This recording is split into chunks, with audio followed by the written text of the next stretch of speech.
Selam, hoş geldiniz arkadaşlarım. Umarım hepiniz çok iyisinizdir. Tabii en başta hepinizin sağlığı, saati yerinde olsun. Diğer türlü durumlar yolundadır inşallah. Ayrıca hepinize de hayırlı Ramazanlar dilerim.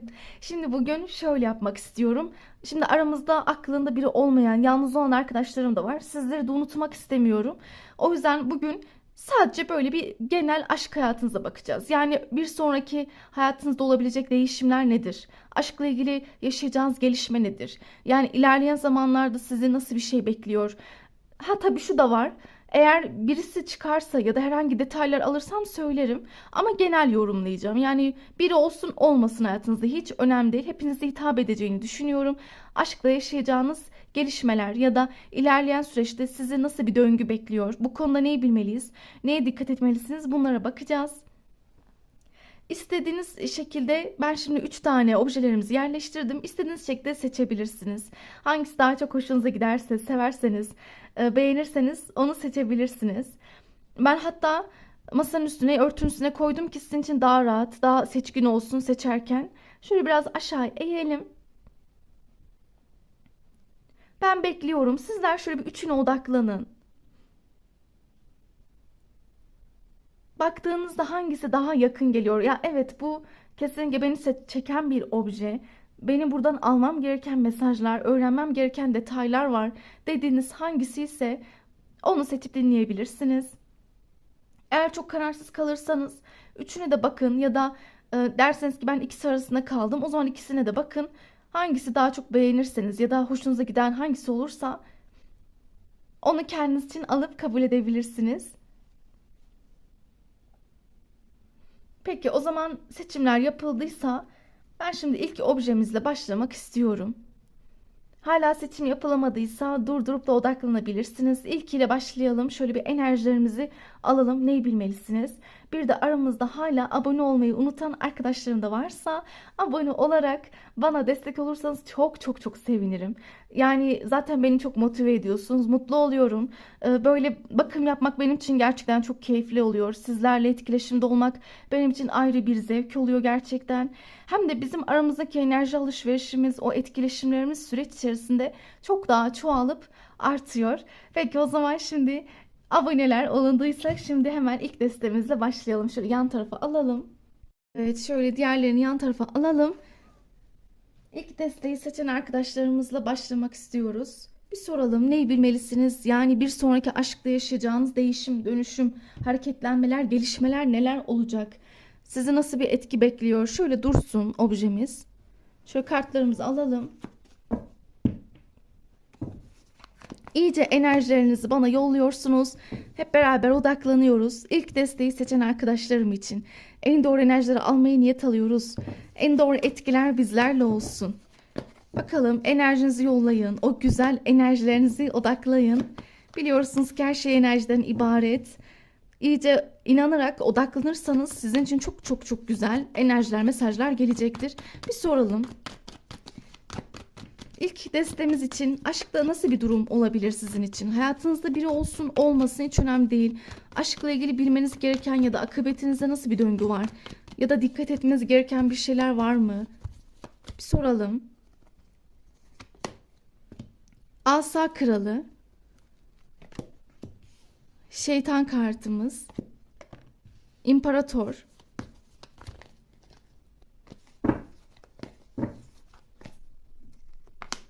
Kupa kraliçesi. Yıldız kartı. Asa ası. Para altılısı ve tamamdır. Değnek şövalyesi. Ne kadar çok ateş enerjisi var burada. Hatta ben önce gördüğünüz burçları tabii söyleyeyim. Ona göre yine devam ettireceğiz. Şimdi ateşler, koç, aslan, yaylar çıkmış. Bir de bunun yanı sıra kova burcumuz ve su gruplarımız. Ama en yoğun derseniz hangisi? Ateş ve su. Yengeç, akrep, balıklar. Örnek vereyim. Mesela diyelim ki bu elementler direkt sizde baskın olabilir. Biri güneşiniz, yükseleniniz, ayınız olabilir. Ya da bir kısmınızın hayatında diyelim biri var. Dediğim gibi ben ayırt ederek anlatacağım zaten. Belki siz su grubusunuzdur, o ateştir. Ya da biriniz ateş, biriniz farklıdır. Kova burcu olabilir gibi gibi. Burada böyle detaylar var. Şimdi aşkta yaşayacağınız gelişimlere baktığım zaman Ya bir kere ben önce müjdeyi vereceğim. Sizin bir dileğiniz oluyor. Hadi bakalım. Bence bu karta bakarak dileklerinizi dileyin. Muradınız neyse olsun isteyin bu hayırlı güzel zamanlarda. Evet, iyice bence odaklanın, iyice bakın. Böyle dilekler dilensin. Hayırlı gelişmelere odaklanın. Burada çünkü çok istediğiniz bir şey var. Yani sanki böyle aşırı kalpten niyet almışsınız. Hatta belki ara ara dua bile ediyorsunuz. İşte gece uyumadan dua ediyorum. Gün içinde olumlamalar yapıyorum. Niyet çalışmaları yapıyorum. Enerjim, frekansımı yüksek tutuyorum. Yani yapmadığım dua kalmadı. Zaten enerjiniz, kalbiniz de temiz, güzel.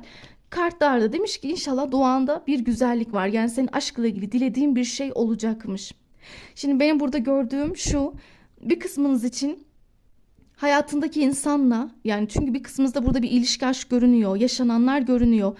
Karşı tarafla ilgili biraz zorlandığınızı fark ettim. Yani sanki onun duygularını açması ya da onun böyle hislerini göstermesi, tavrında, tutumunda biraz şeyler olabilir. Nasıl desem? Ya bir kısmınız şunu diyebilir belki. Ya ego yapıyor, gurur yapıyor. İşte görmezden geliyor. İşte bazen bir var yok anlayamadım. Yani sürekli onun dedikleri oluyor ya da sürekli onun istediği zaman her şey oluyor. O isteyince görüşüyor, konuşuyor, buluşuyoruz, zaman geçiriyoruz. Ama benim hiç isteklerim olmuyor. Ya sanki bana karşı duygularını da kapatıyor.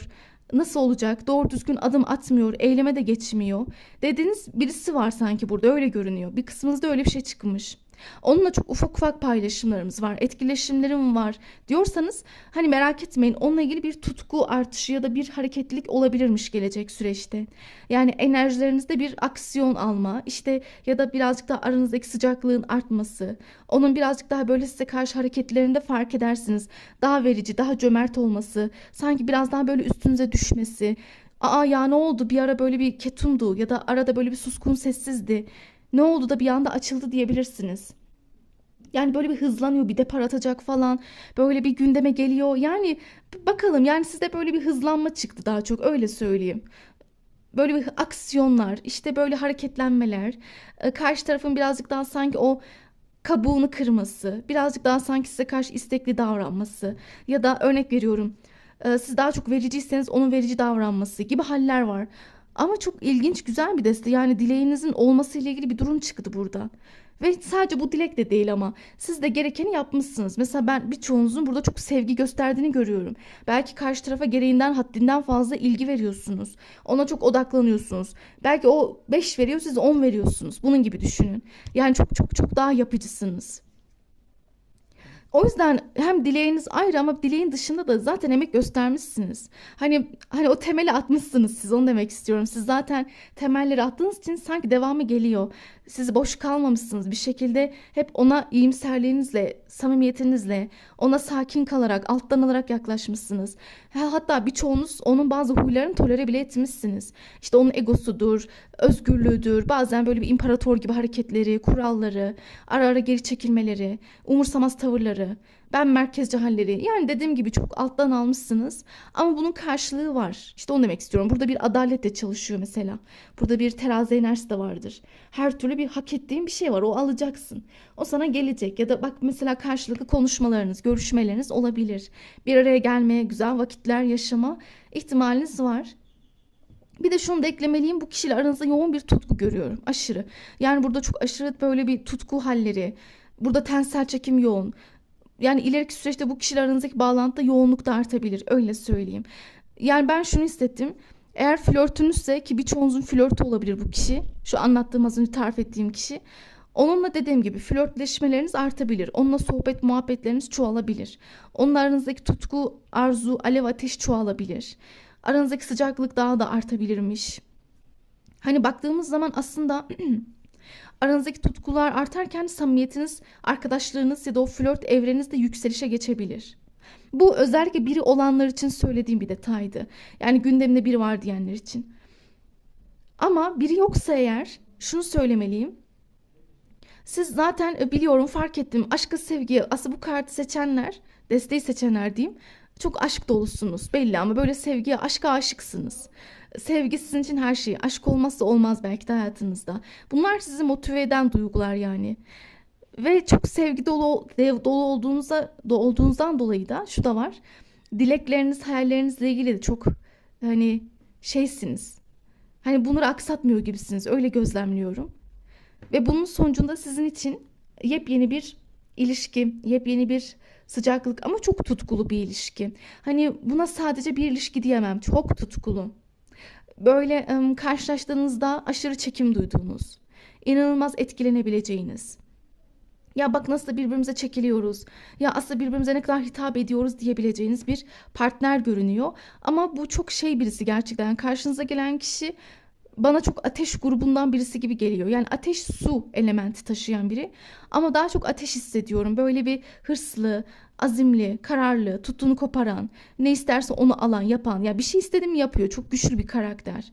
Bunun dışında çok eğlenceli, çok güler yüzlü, çok espritüel birisi. Şen şakrak, hayat dolu. Ya da böyle insanları sevdiklerini motive eden, onların yanında olan, onları güldürüp eğlendirebilen. Hem yeri gelince çok şen şakrak ama yerine göre de çok disiplinli, kurallı ve nasıl desem özgüvenli bir kişilik. Hatta bu kişiyle ilgili paylaşımlarınız güzel olacak. Yani ben şöyle söyleyeyim. Bir kısmınız ortak arkadaşlar, ortak çevre vasıtasıyla tanışabilirmiş. Bu yeni insanla yani bu tutkulu partnerle çok çok tutkulu bir aşk bekliyor sizi. Onunla ortak çevreniz vasıtasıyla tanışıyorsunuz. Ya ortak çevre, arkadaşlar hep böyle şeyler gözlemliyorum sizin için. Ya da mesela arkadaşlarınızla gittiğiniz bir ortamda karşılaşabilirsiniz. Bir toplantıda, bir organizasyon, bir etkinlik içerisinde. O yüzden bunlara bu deste açık olsun bence. Bu tür durumlara. Peki devam edelim. Bir de şey var nasıl desem ateşler şimdi çıkmışken bunu söylemezsek olmaz şimdi. Sizin o bitti gitti ya öldü sandığınız o duygular tekrar dirilişe geçiyor. Yani burada bir diriliş var aslında bir yükseliş gibi bir içinizdeki o ateşin canlanması, o küllerin yeniden ateşlenip sizin için bir doğuş olması.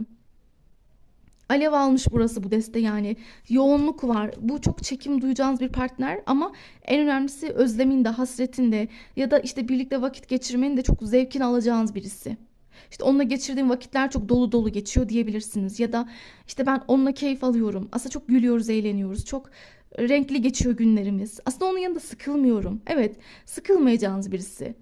Neden? Çünkü enerjiniz tutuyor, frekans tutuyor. Ateş eğlenme, enerji yüksekliği de verecek tabii. Bu desteği böyle bir dönem bekliyor diyebiliriz aşkla ilgili. Ama dediğim gibi hayatında aklında yani biri olanla olmayanları ayırt ederek anlattım.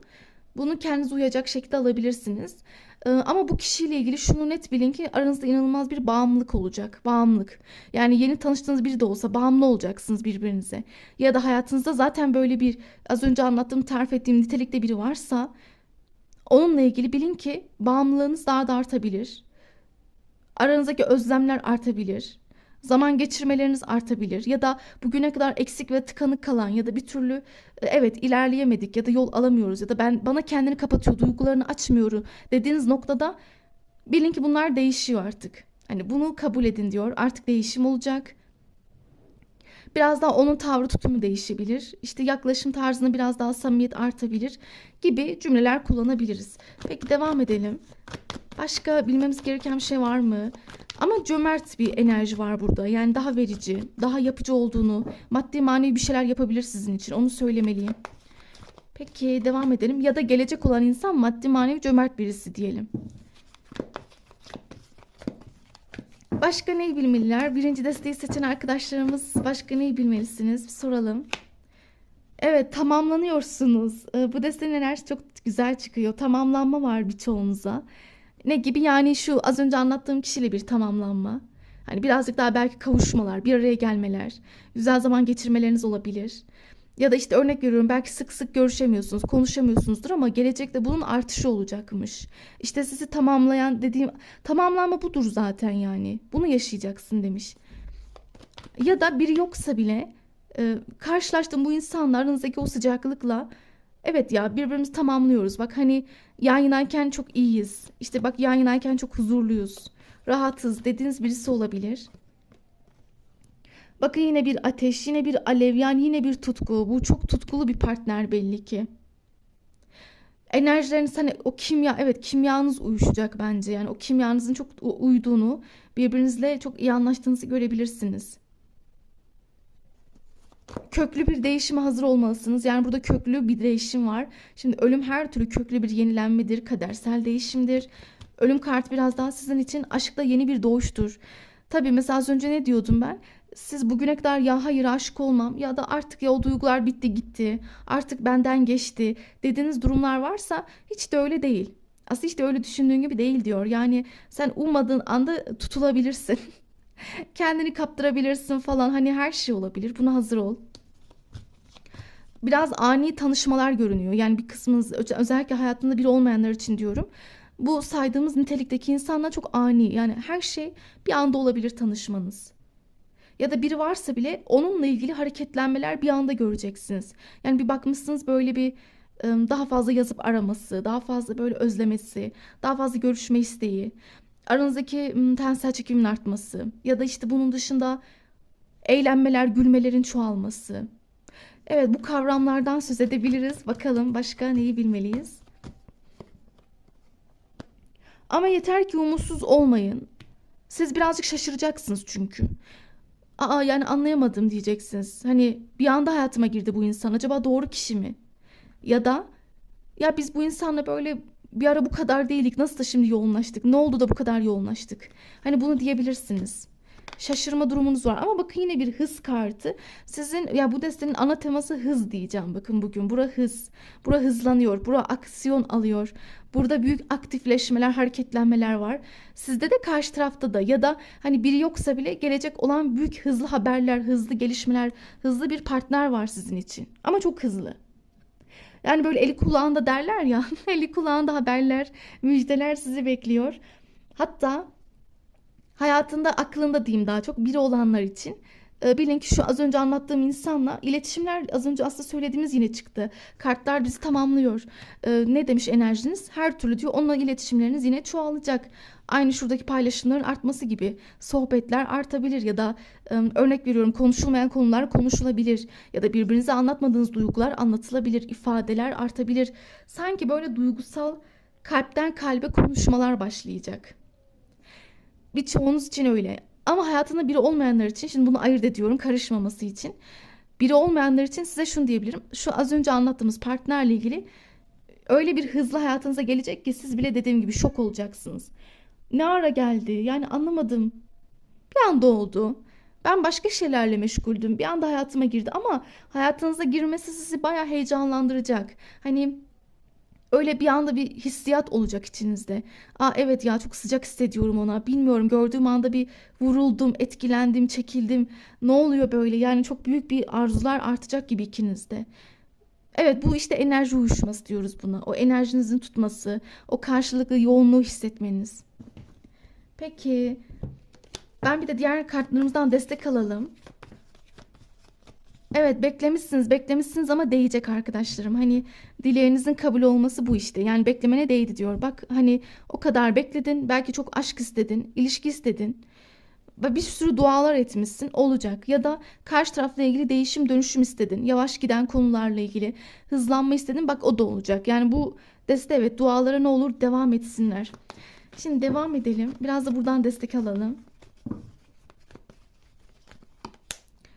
Evet, yani daha üstünü açsam mı bilemedim acaba. Hani sizin için karşı taraftan bir gül geliyor. Belki dedim ya az önce, size daha böyle jestler yapabilir.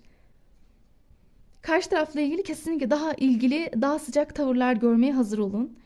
Size gül, duygusal adımlar atabilir. Yani özellikle ben bunu dişiler için söyleyeyim. Kadın erkek demeyeceğim. Kendinize göre bunu alın, enerjinize göre. Eril ya da dişil. Ama bilin ki karşı taraf eril olan, yani dişiler için bu geçerli. Eril olan size böyle güller uzatması, yani sevgisini vermesi, ilgisini kalbine açması, duygularını yansıtmasıyla karşılaşabilirsiniz. Eğer sizler eril enerjiyseniz o zaman siz karşı tarafa çok daha sevgi dolu gidiyorsunuz. Yani siz karşı tarafa duygularınızı açabilirsiniz, dayanamayabilirsiniz. Daha fazla aşk dolu kalpten gidebilirsiniz. Ne kadar sevdiğinizi daha da iyi anlayabilirsiniz. Evet, bu tür durumlar gündeme gelecek gibi. Ama bu destede böyle duygular, arzular şelale olacak herhalde. Burada da yine aynısı çıktı. Kuğular, bu bir aşktır. Evet, yani bu destede çok güzel bir aşk bekliyor sizi. Evet, tutkulu bir aşk geliyor. Ama böyle bağımlılık içeren bir aşk. Fakat bağımlılık deyince çok kulağa kötü gelmesin. Hani Şu anlamda hani birbirinizden ayrılamadığınız, birbirinize kopamadığınız, birbirinizden başkasını gözünüz görmeyecek. Öyle bir ilişki olacak bu. Ve devam eden bağlantısı olanlar için de tabii ki yorum yine farklı. Bunu kendinize göre alın. Sizde de ne olacak? Dediğim gibi karşı tarafla ilgili ondan adımlar, işte onunla alakalı aranızdaki aşkın çoğalması ya da o niyet aldığınız, o düşündüğünüz insan varsa birisi. Hayatınızda da olabilir, aklınızda da hiç fark etmez. Onunla çok daha güzel zamanlar. Hatta bir kısmımız evlilik teklifi alabilir. Evet, bir kısmımıza yüzük görünüyor. Evlenme, yuva kurma, işte gelecekle ilgili adımlar atılması ya da gelecekten konuşmanız, gelecekle ilgili niyetlerinizi paylaşma gibi ihtimaller görünüyor. Ama lütfen burada çevreye dikkat edin. Onun ya da sizin hiç fark etmez. Ya onun ya da sizin çevrenizde beğenenler, bakan eden seçenekleriniz var. Ama ben bunu sürekli her bakımda dile getiriyorum. Bence bu duruma çok takılmamalısınız. Yani seçenek sonuçta herkeste var şu an. Herkes, yani sizi de tabii ki beğenen, isteyen, sevenler var. Onu da beğenen, isteyen, seven olabilir. Yani insanların duygularına bir şey diyemeyiz ki. Herkesin iç dünyası farklı ama burada mesele, önemli olan sizin birbirinize bakıyor oluşunuz. Yoksa seçenek her daim, her an, her yerde olabilir. Bu önemli değil işte.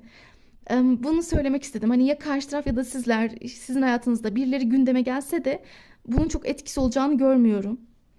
Ama bu tür konular gündemlerde olabilir, söz konusu. Fakat dediğim gibi yani o zaten size bağlı. O zaten hem dişil arkadaşlarım için bunu özellikle söylüyorum. Hem aşkını itiraf edecek, hem size karşı çok daha özlem dolu, hasret ve tutkuyla gelebilir.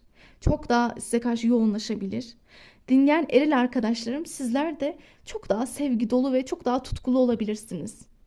Yani çok daha mesela karşı tarafa karşı hevesli, istekli, onunla daha fazla vakit geçirmeye açık, daha fazla ona odaklanmak, ona yönelmek isteyebilir. Onunla daha fazla güzellikler yaşamak, paylaşmak isteyebilirsiniz. Hani böyle bir haliniz olacak. Burası çok yoğun bir desteğiydi bakın. Baya baya yoğundu. Ben bu desteği için, yakın gelecek için, ilerleyen süreçte yani bir sonraki aşamada, gelişmelerde bunları gördüğümü söyleyebilirim. Eğer ki o zaman beğendiyse, hoşunuza gittiyse, uyduysa hoşunuza, yani nasıl desem, sizin enerjiniz uyuştuysa diyelim, abone olabilir, beğenebilirsiniz, yorum da yapabilirsiniz tabii. Peki o zaman şimdi ben diğer ikinci desteğe bakmak istiyorum. Şöyle kartlarımızı toparlayalım. Biraz şunu yaklaştıralım.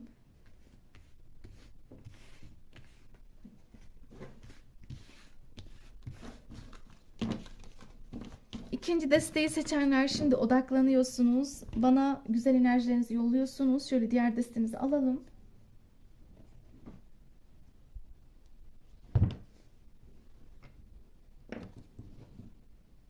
Evet, şöyle dursun.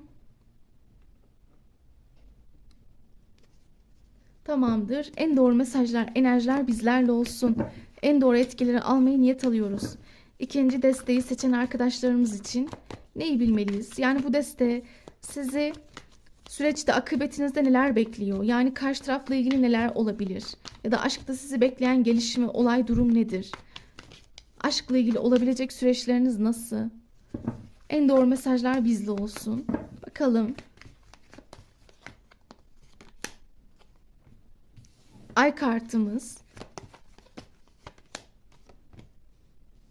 Kılıç dörtlüsü. Tılsım prensi. Kılıç beşlisi.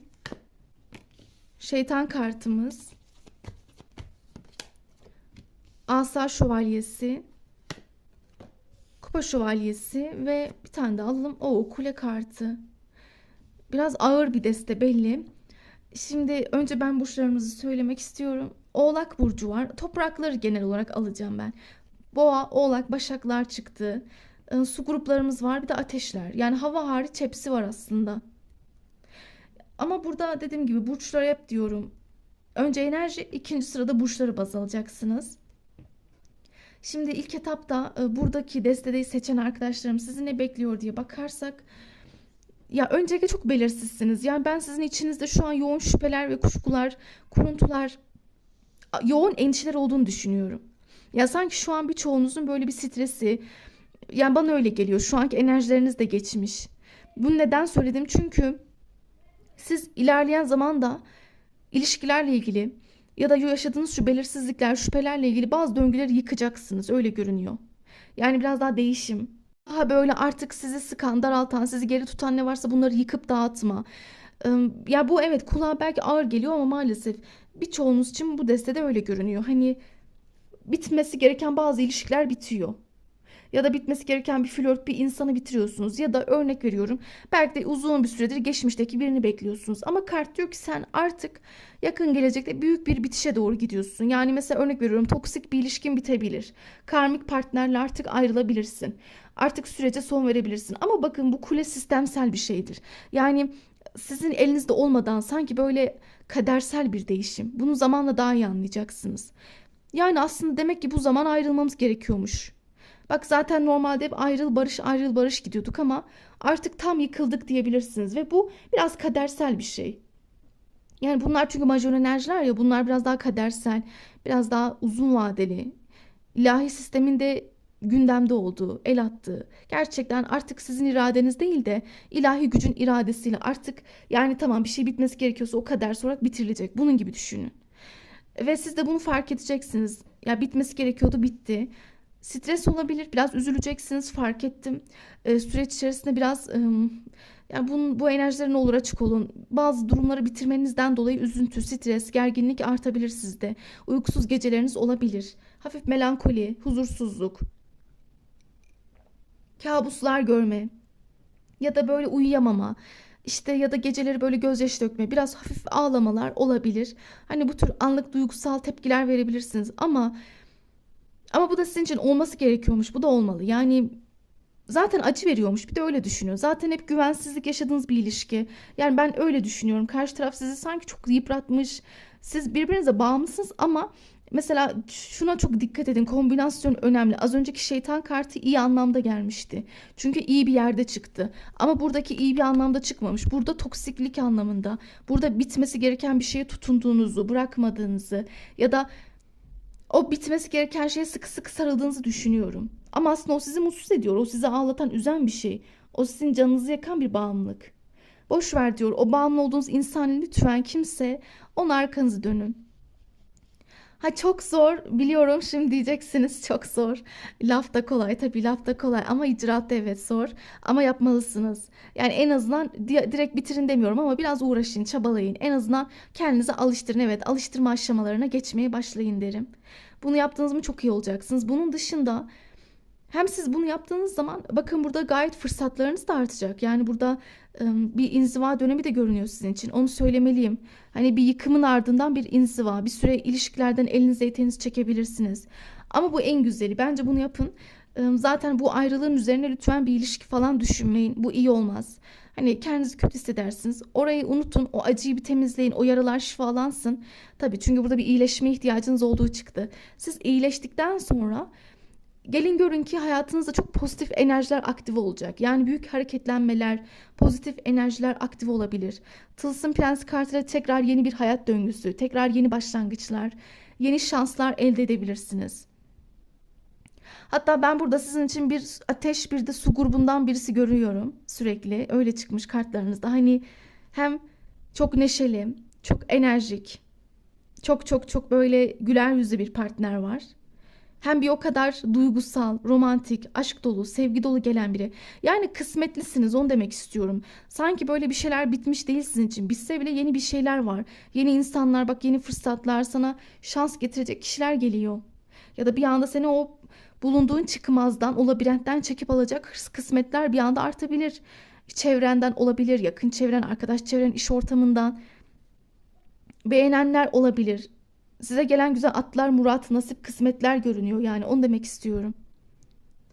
Bir de gelecek süreçte şu hayatınızdaki kişi her kimse, ama bu sadece bir partner demeyeceğim. Bu belki bir kısmınızın hani yani flörtü, sevgilisi diyoruz ama belki bir kısmınızın eşi bu kişi. Evet, eşiniz de olabilir. Yani sanki ayrılamıyor gibisiniz ya da orayı bırakamıyorsunuz. Sizi tutan belli sebepler var. Korkularınız var. Maddi manevi yarın öbür gün zorlanırsam gibi bir kaygınız olabilir.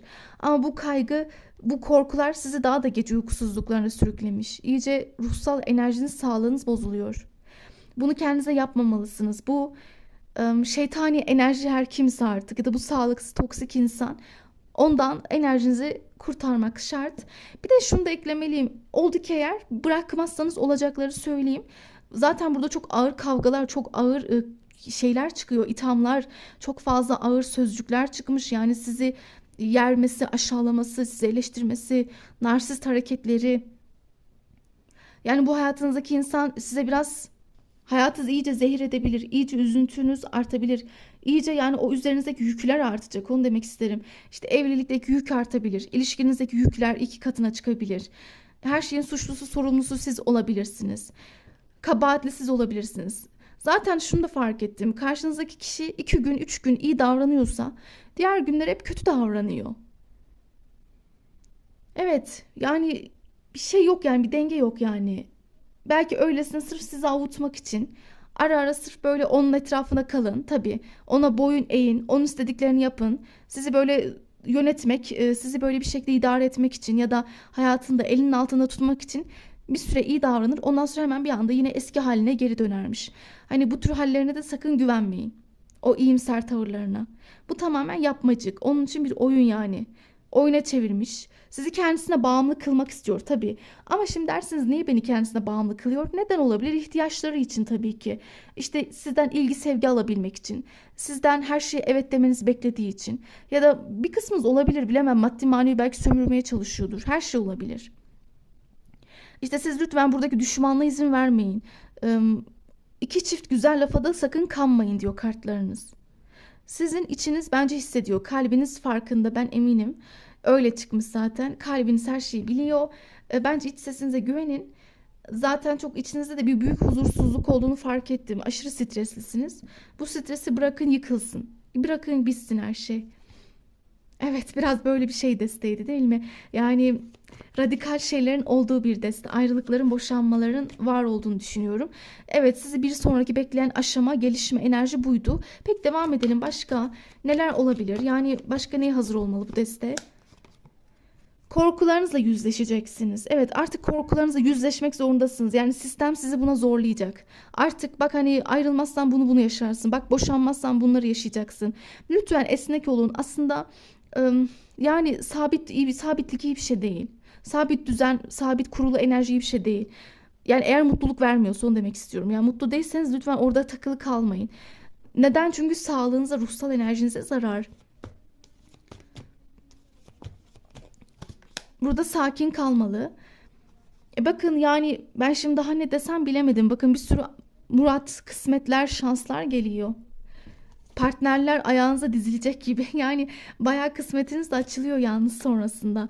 Ve size evet çok da güzel bir ilişki bekliyor. Hani artık bilmiyorum, siz hangisini seçersiniz. Çünkü birçoğunuz için ben burada bir sürü insan gördüm bakın. Güzel tanışacağınız partnerler, yeni aşklar sürekli var. Yeni kaynaşmalar, bir araya gelmeler, yeni ilişki deneyimleri yaşamalar.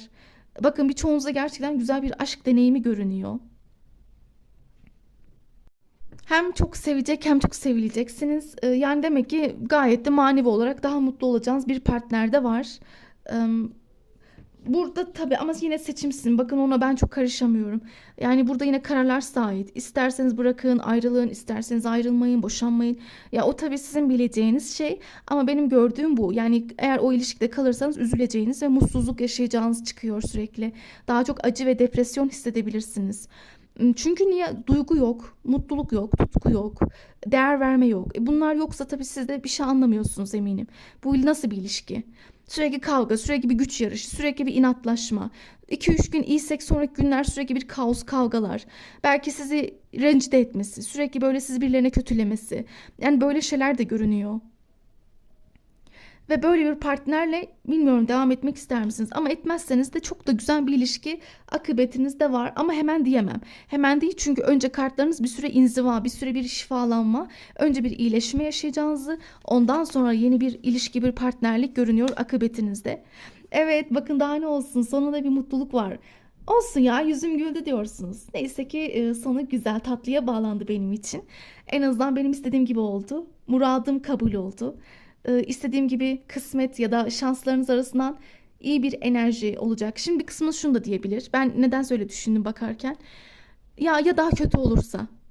Ya işte ya bundan sonrasında ya pişman olursam, ya ayrılıp boşanırsam, ya sonra üzülürsem, ya işte gelen kişiler daha negatif çıkarsa. Ama bakıyorum da yani bu kişiden daha negatif kim olabilir? Yani bu kişi zaten fazlasıyla zararlı bir enerjiye benziyor. Zaten çok toksik bir enerji. Hani daha ne kadar kötü olabilir, öyle düşünün. Zaten yeterince hasta gibi yaralanmışsınız. Yeterince üzgünsünüz. Hani pişmanlık duyacağınızı sanmıyorum. Tam aksine daha da güzel bir aşk hayatınıza çekersiniz. Daha iyileriyle tanışabilirsiniz. Evet, sonuçta herkes, hep diyoruz ya, bir değil ki. Herkes bir değil. Güzel düzgün enerjiler de var etrafta. Elbette bu da olur sizin için daha iyisi. Ama bu kişiyi çok çekmek zorunda değilsin demiş kartlarım. Bakalım, yani bu deste için sizde de dilek kartı almışız. Birinci destedeki gibi. Demek ki muradınız olacak ama bu dileğinizin olması için sizin biraz zamana ihtiyacınız var. Evet, bura biraz yavaş ilerleyecekmiş gibi geliyor bana. Ağır ağır. Neden? Çünkü burası biraz kademeli bir deste. İşte diyelim ki ilk etapta bir ayrılık süreci var. Ama daha tam ayrılamıyorsunuz, boşanamıyorsunuz. Zorlanıyorsunuz. Bir süre büyük çekişmeler, sürtüşmeler yaşanabilir. Kaos, kavga çıkabilir karşı tarafla. Bunlara ne olur, bir süre karşı koyun, gücünüzü gösterin, koruyun. Hakkınızı savunun. Yani hakkınızı savunun, sözünüzü geçirin. Asla alttan almayın çok fazla ve aldığınız kararın da arkasında durun. Ama lütfen bir karar alın artık. Şu sisli puslu bulanık enerjilerden çıkmanız lazım. Bir karar ver. Ondan sonra diyor ayrılık, boşanma var. Sonra bir iyileşme, şifalanma.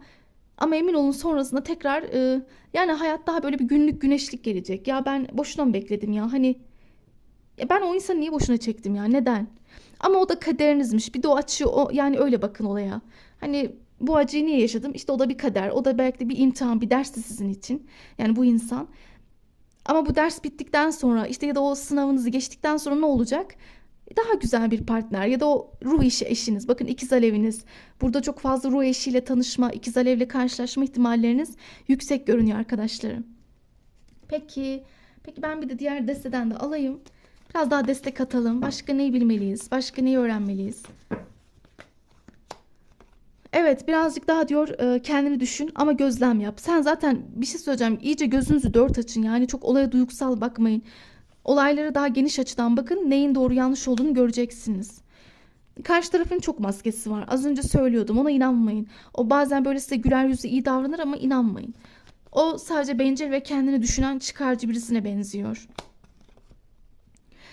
Artık bazı yerleri terk etme zamanı, soğukluk yaratma, artık sınırları çekme zamanı geldi.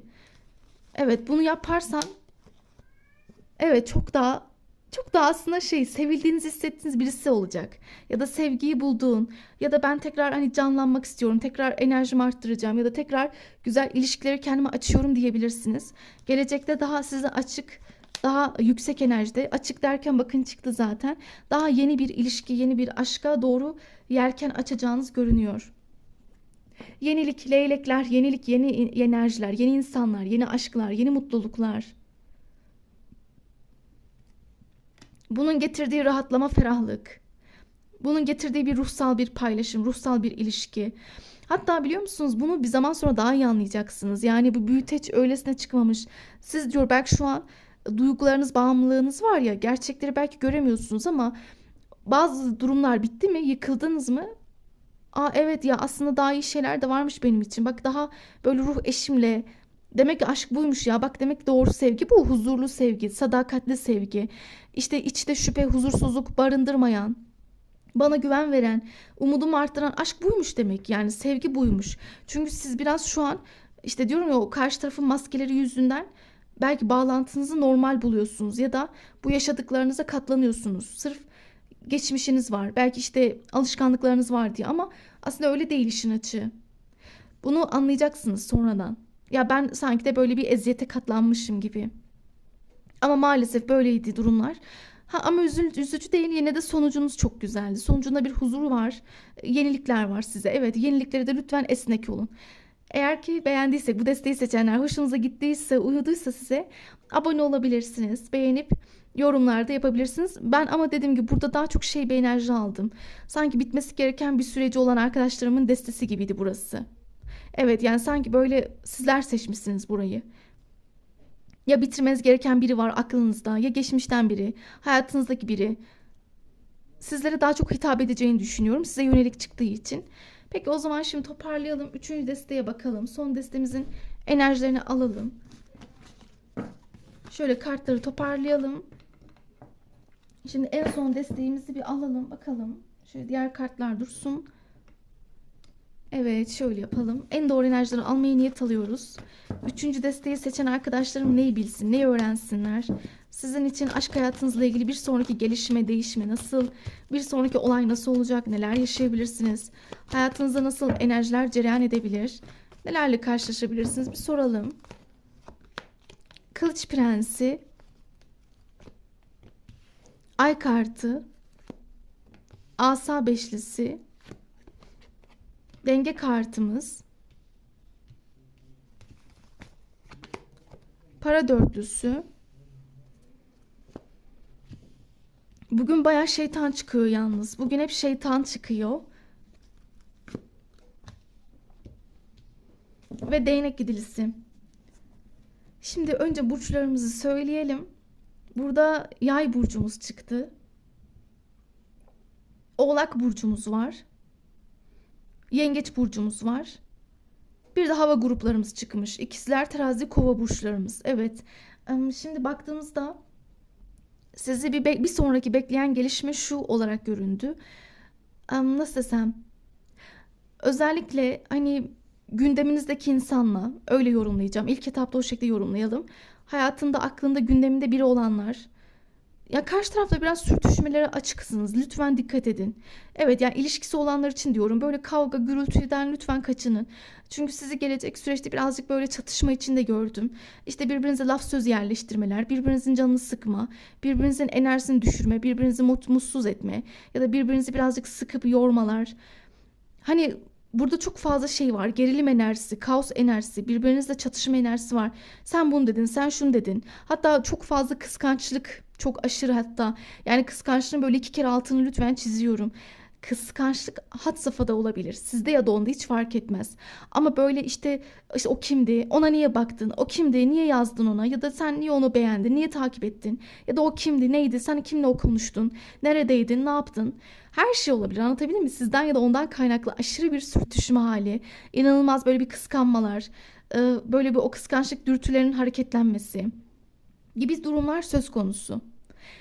Yani hatta şunu da söylemeliyim, inatlaşmalarınız da çok artacak. Sadece bu olsa iyi. İnatlaşmalar çok, gerginlik çok, işte sen ben kavgaları, sürtüşme çok fazla. Ama bunu sonradan tatlıya bağlıyorsunuz. Evet, işin ilginci bu değil mi? Sonradan bir tekrar barışıyorsunuz. Çünkü birbirinize aşırı yoğunsunuz siz, aşırı tutkulusunuz. Yani nasıl desem bunu, sanki birbirinizin bilinçaltında gibisiniz. Yani bilinçaltınızda birbirinize bağlılık içeriyorsunuz. O bilinçaltı boyutunda birbirinizden gidemiyorsunuz. Yani ki ben bugün şeytan kartının 3 kere çıkmasına şaşırmıyorum. Neden? Çünkü demek ki kolektifte birçoğunuzda bağımlı ilişkiler var. Olabilir. Yani karşı tarafla ilgili olabilir. İyi ya da kötü şeyler yaşayın, hiç önemli değil. Ama ortada bir bağımlılık enerjileri çalışıyor kolektif içinde. Bunu gözlemliyoruz. Ama her türlü bilin ki bu destede çok şey var. Evet, birbirinize bağımlılığınız yüksek. Bu ilişkide duygusal paylaşımlar, ara ara böyle romantizm artabilir. Zaten ikiniz de birbirinize romantiksiniz. Hani duygusallık burada yoğun aslında.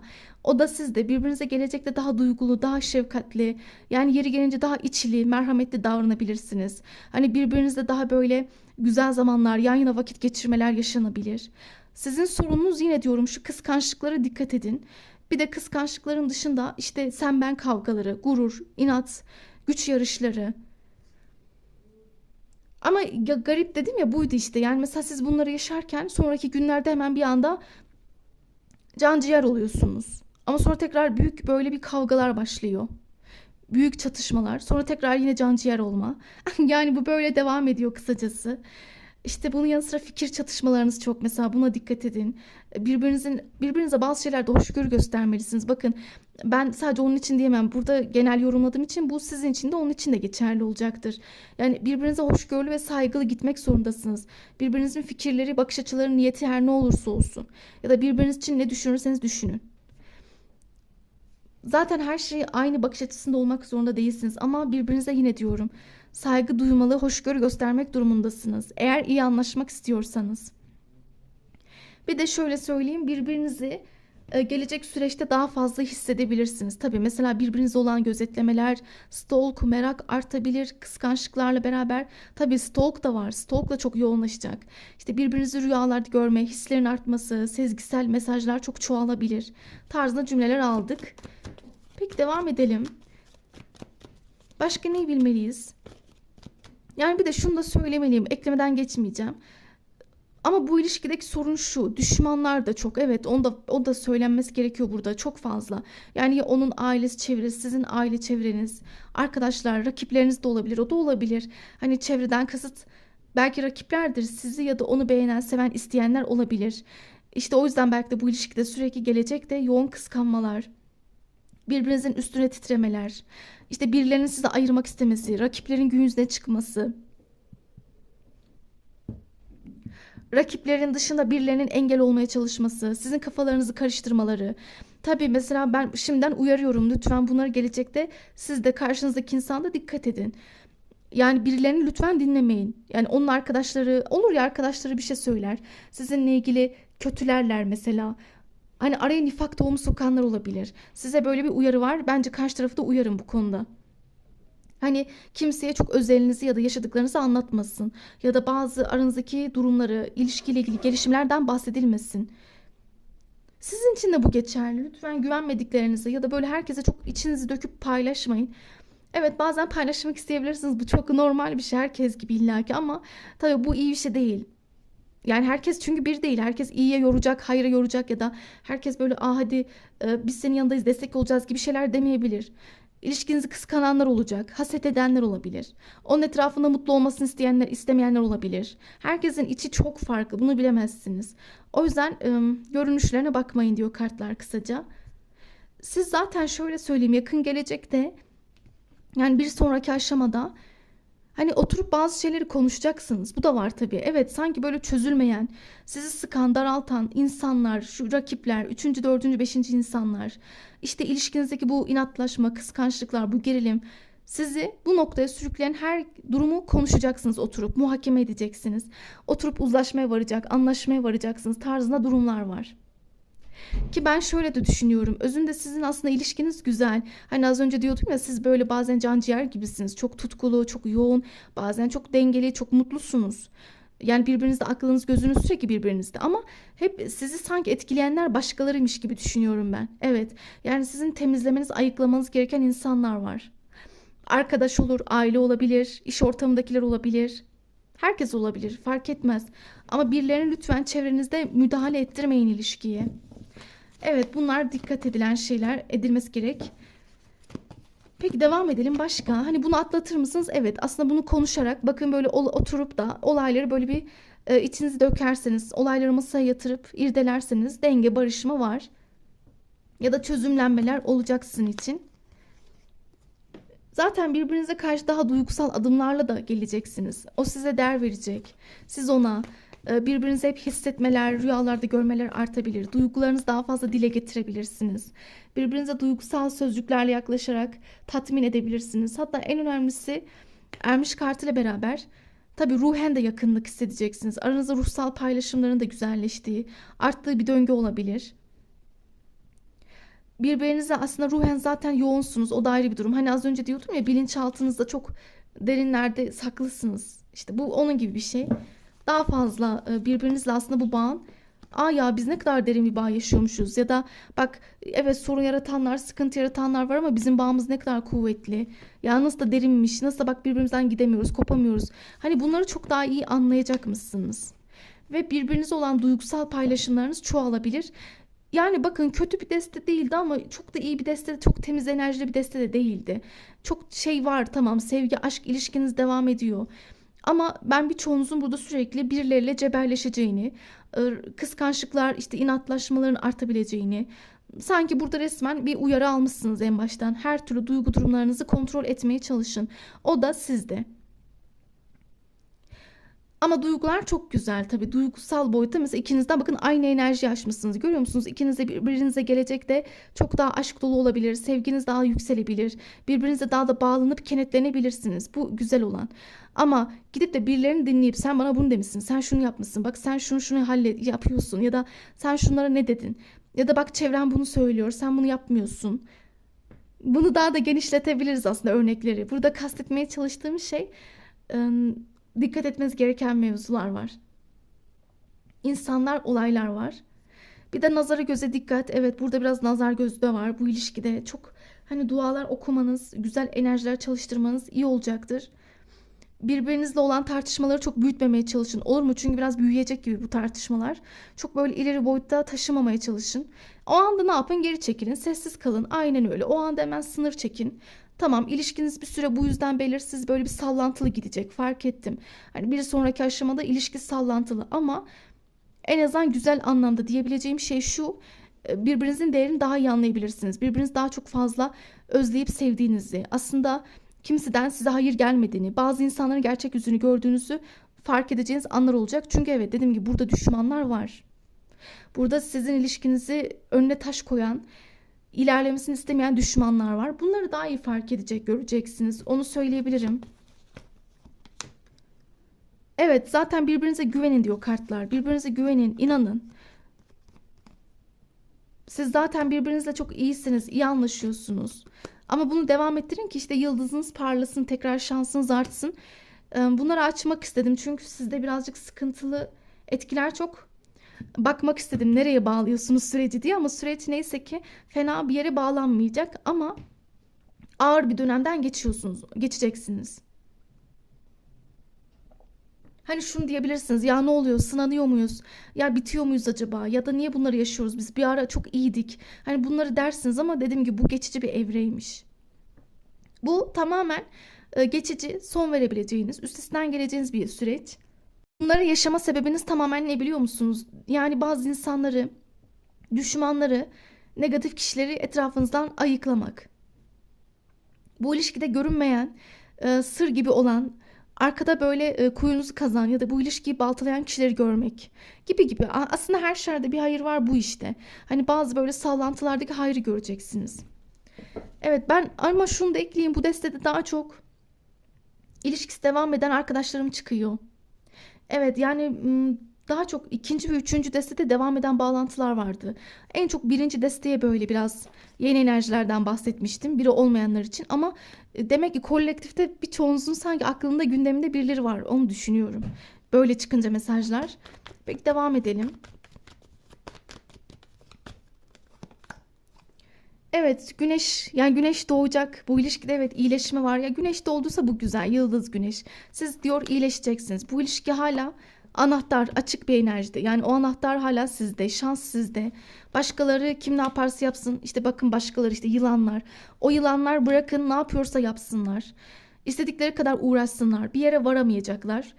Zaten dediğim gibi karşı tarafta, siz de bir süre etkilerinde kalsanız da sonradan tekrar yine birbirinizin değerini anlayacak, birbirinize kenetlenecek gibisiniz. O yüzden işte anahtar sizde. O yüzden güneş sizde çıkmış. O yüzden mutluluk kapısı hala sizde. Yani birileri bir süre aranıza soğukluk, mesafe koymaya çalışıp araya dedikodular yerleştirebilirler ama siz bunlara karşı dikkat edin. Ne yapabilirsiniz? Karşı tarafla iletişimi sağlam boyutta tutun. Az önce hatta söylüyordum. Bir şeyleri konuşun, içinize atmayın ya da hemen birilerinin sözüne inanıp da kavga etmeyin. Ne yapın? Gidin konuşun. Bu gerçekten, bu durum nedir? Bunun aslı astarını iyice öğrenin. Ona göre birbirinizi yargılayın, eleştirin en azından. Ya da ona göre en azından kavgaları yaparsınız, olayı çözümlersiniz. Ama bu belirsizlikler, birilerinin sürekli ortayı karıştırması aklınızı allak bullak edebilir. Bunlara müsaade etmemek sizin elinizde olacak. Evet, bu deste genel olarak bu şekildeydi ama bu deste biraz ilginçti. Sanki yani burada size çok böyle uyarı ve tavsiye vardı. Hani bu destenin biraz sanki akıbeti elinizde. Evet, burada sizde biraz güç olduğunu düşünüyorum. Yani tabii kadersel süreç ayrı ama bir de size de böyle bir bazı sorumluluklar, görevler düşüyor. Size de karşı tarafa da. Bunları yaparsanız anlattıklarım iyi olacaktır. Eğer ki beğendiyseniz, eğer ki hoşunuza gittiyse, eğer ki uyduysa, beğendiyseniz arkadaşlarım, abone olmayı, yorum yapmayı, beğenmeyi unutmayalım. Diğer videolarda görüşmek üzere o zaman. Kendinize hepiniz çok çok çok iyi bakın. Hoşça kalın.